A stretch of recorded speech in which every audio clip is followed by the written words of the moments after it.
Right boys, here we are. Saturday morning, just got to the range, 11:30. I'm going to go straight in. It's been a mission to get here. Police dogs outside. This is a hilarious one. I'll come back in afterwards and then give an update. Okay boys, so we're halfway through. Let me just show you what we've got here. This is an old Russian pistol, MP446. Like a small Glock. And I don't know what this other one is. So it's a pretty ghetto little situation, but it's nice though. So got this little board up there so you can see how you're doing. Shooting all right today. Nothing that good. It's been a while since I've gone, so yeah, I think we'll do 50 rounds. I'm like about 25 in, so we'll carry on. See if I can get a few more balls. So I've just shot this. This is quite a nice Czech pistol, and the guy said this is the grandson. This is a new version of that. So we're gonna get on this now. We've got a new target up as well. Okay, boys. So this is a Czech pistol. You ready? Yeah. Okay.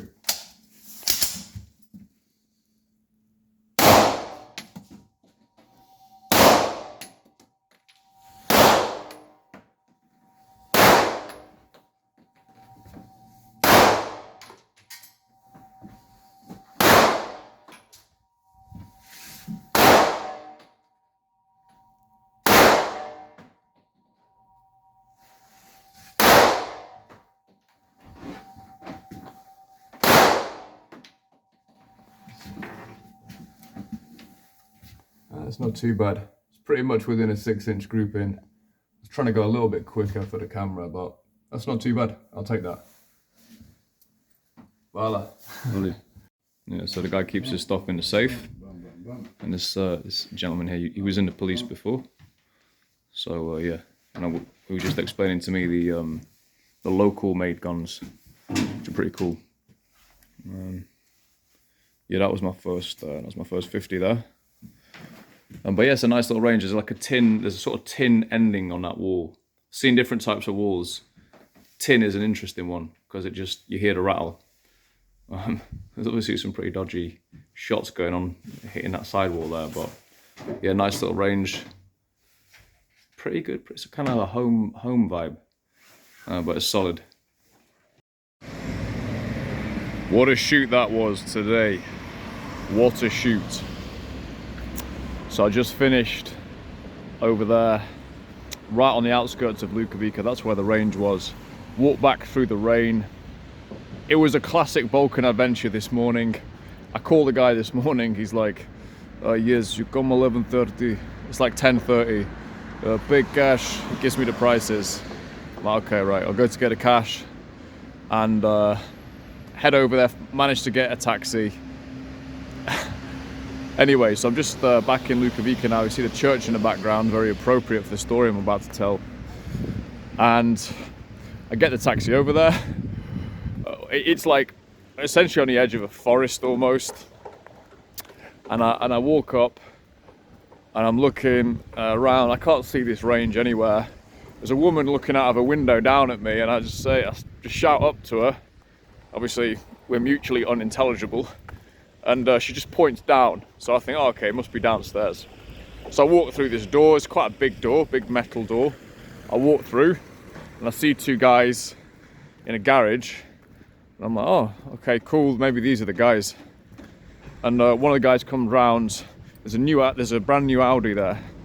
And then one of the guys comes round. He opens a book and he puts the key on the Audi. The key on the Audi opens this book. And I'm like, no mate, I'm not here to buy your Audi. I'm looking for the gun range. He doesn't speak English. I don't have anything close to that level of Serbian, so we're unintelligible. He rings his mate, and his mate speaks English. I'm like, yeah dude, I'm looking for the gun range. He goes, oh yes, just go to the edge go to the end of the road, turn right, you'll find it. So I do, and that's where you see me entering in to the range there earlier in the video. So I go in, You know, there's the police dogs there. It was, when you see those dogs, it's just like, okay, obviously these are police guys who run this. And yeah, so first of all, I go downstairs, and it's a judo studio or whatever, massive judo place, absolutely huge, wall-to-wall mats, and there's 2 guys in there training, and I like yes, Strelana, the name of the range or whatever it was, and they just look at me, just point like that upwards. So I go upstairs and I walk upstairs. I love the Balkans. I just love like the minimalistic communication. Just like, I go upstairs. There's all I can see is a gym. So I'm in this gym. Eventually 2 guys come in, an older guy and a younger guy. I sense that the older guy is the person I've spoken to already, so I chat to them a little bit, and they take me through. They're both, the young guy is pretty built, to be fair, guy with like those natural frames, just very strong looking frame. And I'll come back to that later on. And so we go do the shoot. It's a nice little earner for those guys, I would imagine. And I like ranges like that. I like ranges that are a little bit fucking rough and ready. I like ranges like that. It's not the roughest I've been to, but it was pretty rough. And got on some different pistols, got on a Czech one, got a Glock, like those little small compact Glocks. They're very rattly. Not so keen on them, to be honest. But got on some nice Czech pistols, a Russian pistol. It was cool. It was a cool shoot. Enjoyed it. It's nice to get back on again. It's always the recoil that you kind of first time back out. It's like, okay, get a handle on this recoil. But I was all right. Fairly solid. Mostly, I'd say about 90% within a 6-inch within a 6-inch range at 10 meters, which is all right. And yeah, you can see a little bit of action there in that previous film, and I just show you around the range a little bit. And after that, I get speaking to the guy, and it's a classic Balkan guy, basically, where at first they're just very antisocial, disinterested, complete bastards. But it's almost like as if you've made, no, not bastards, they're just not open at all to, or compared to us anyway in the West. But once you get to know them, and they warm up to you, they're really nice, like really, really nice, really genuine. Classic Balkan guy. And so he's talking to me, he's saying, he was a policeman. He's explaining to me which pistols the police use. They use a locally made one. I see the murals here in Republika Srpska. And they use a locally made one. And he says to me, just as we're leaving, we're having a really nice conversation, and just as we're leaving, he goes, I was a policeman, and then I just supervise the range. I don't really work here. This is my son's gym. He's judo world champion. And I was like, huh. It's interesting, because I've seen a load of trophies, and I've seen the photos of some guy, world champion. I was like, world champion? Like 2021. I was like, was he in the Olympics? He's like, yeah, he was in the Olympics, but he's banned at the moment. He got banned for making the sign of the cross. I was like, that was your son? He's like, yeah. I was like, no way. I remember following that story during the Olympics. I remember following the story, that one in particular.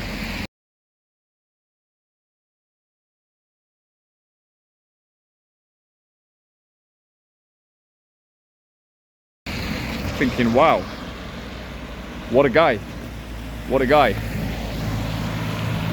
And he got kicked out, obviously, and he got banned by the Federation. And it was a big story at the time. And actually there were a lot of athletes who, after they'd won, especially the Americans, God bless them, just basically said glory to God after they won.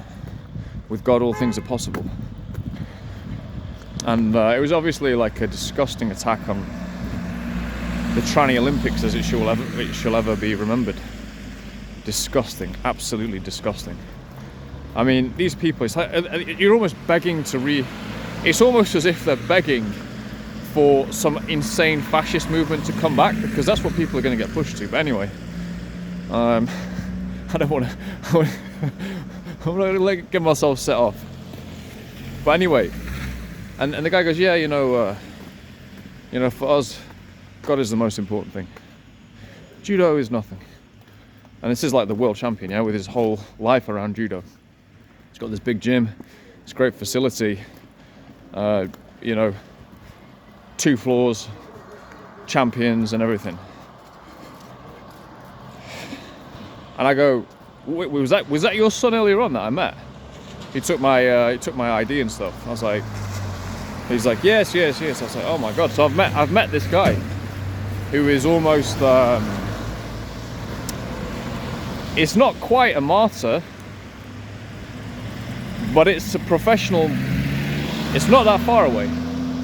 People who stand up for their faith without any consideration for the consequences. They're literally some of the people I respect most in the world. They say, no, you can do anything to me. You want to take away my opportunity in the Olympics? God comes first.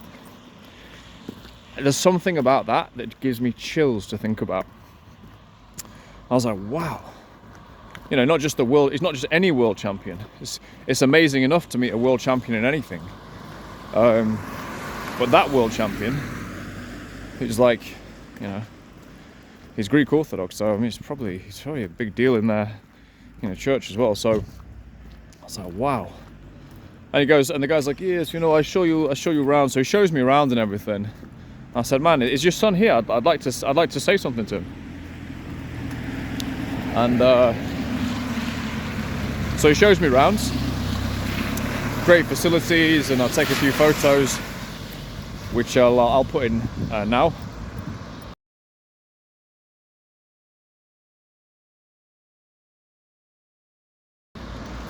And yeah, he shows me around, and then he calls up his son. This is typical Balkan guys, typical, super good guys, man. And he calls up his son. I speak to his son, and I said, "Oh yeah, hey." So I didn't know who you were earlier on, but yeah, I'm from the United Kingdom. I saw your story. We saw it this summer. We talked about you. And he's like, yes, it's just, for me it was important, it's something along those lines, that what he said. He didn't make a big deal of it. And I said, we have maximum respect for you, I'm sorry. Maximum respect, brother. Sorry, are you a YouTuber? I am.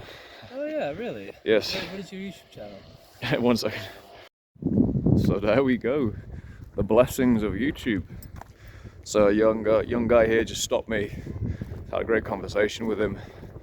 He was interested. He thought I might be a YouTuber, which obviously I am. So just to finish the story from earlier on. So I spoke to the guy's son. I said, maximum respect to you, brother. We have a lot of, we talked about you. Crazy. And he was like, oh, cool, really? Yeah. I was like, yeah, dude, we did. And then I said to his dad afterwards when I was leaving, I was like, yeah, we have maximum respect for your son, And I don't know, I think his dad appreciated it, but whether he did or, no, he definitely did. But whether he did or he didn't, I just wanted to actually say that to him. And so I will end the video here. House of God, brothers. Yeah.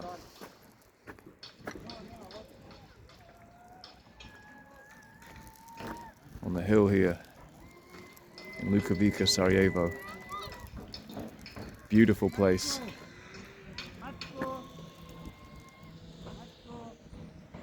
The big man is undefeated. Peace, love, dobar dan, Josefski.